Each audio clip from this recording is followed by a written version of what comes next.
Semejanzas y diferencias entre la solidaridad y la indivisibilidad. Primero, las semejanzas. Primero, ambas obligaciones suponen pluralidad de sujetos, sean deudores o codeudores. Lo primero es que ambas obligaciones suponen pluralidad de sujetos, sean deudores o acreedores. Segundo, tanto la solidaridad como la indivisibilidad, cada uno de los deudores puede ser obligado a satisfacer la obligación en su totalidad. Tanto en la solidaridad como en la indivisibilidad, cada uno de los deudores puede ser obligado a satisfacer la obligación en su totalidad. Tercero, en las semejanzas. En una y otra, el pago total ejecutado por uno de los deudores extingue la obligación respecto a los demás. Tercero, en una y otra, el pago total ejecutado por uno de los deudores extingue la obligación respecto de todos los demás. Ahora, las diferencias entre la solidaridad y la indivisibilidad.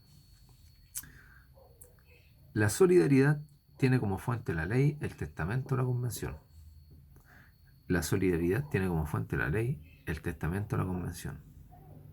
En cambio, la indivisibilidad resulta de la prestación misma, que no puede dividirse por su naturaleza o por la voluntad de las partes. En cambio, la indivisibilidad resulta de la prestación misma, que no puede dividirse por su naturaleza o por la voluntad de las partes. Segunda diferencia. En la obligación solidaria, cada deudor y acreedor lo es del total. En la obligación solidaria, cada deudor y acreedor lo es del total. En cambio, en la obligación indivisible, cada deudor y acreedor lo es solamente de su cuota. En cambio, en la obligación indivisible, cada deudor y acreedor lo es solamente de su cuota. Por eso que en la obligación solidaria, los acreedores o el acreedor pueden novar la obligación o compensar el pago. En cambio, en la obligación indivisible, como son dueños de una cuota, no pueden realizar la novación o la compensación. Tercera diferencia. La solidaridad no pasa a los herederos del deudor. La solidaridad no pasa a los herederos del deudor. En cambio, la indivisibilidad sí, se traspasa a los herederos, se transmite. La solidaridad no pasa a los herederos del deudor, en cambio la indivisibilidad sí. En la solidaridad, ¿qué ocurre? La obligación se transforma en simplemente conjunta cuando fallece el deudor. Cuarta diferencia. En la indivisibilidad, si la cosa debida es la obligación indivisible por causa imputable, esta se torna divisible. Si la cosa debida en la obligación indivisible se pierde por causa imputable al deudor, esta se torna divisible.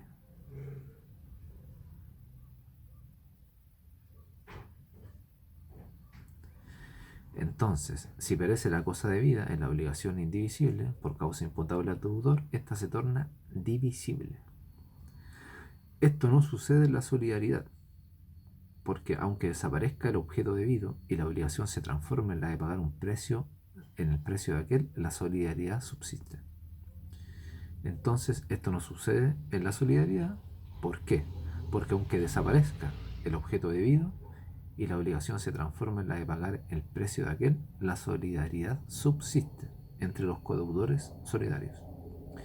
Quinta diferencia. En la obligación solidaria, cada acreedor se reputa dueño absoluto del crédito y por ende puede ejecutar respecto a ese crédito actos de disposición tales como la novación y la remisión o la condonación. La obligación solidaria, cada acreedor se reputa dueño absoluto del crédito y por ende puede ejecutar respecto al crédito actos de disposición tales como la novación y la remisión o la condonación. Artículo 1518 y 1519 del Código Civil. En la obligación indivisible, cada acreedor solo es dueño de su cuota y no puede, por ende, novar la obligación o remitirla sin el consentimiento de sus coacreedores. En cambio, la obligación indivisible, cada acreedor solo es dueño de su cuota y no puede, por ende, novar la obligación o remitirla sin el consentimiento de sus coacreedores. Sexta diferencia: como en las obligaciones solidarias, cada deudor lo es del total, no puede oponer ninguna excepción dilatoria para pedir el concurso de los codeudores para pagar.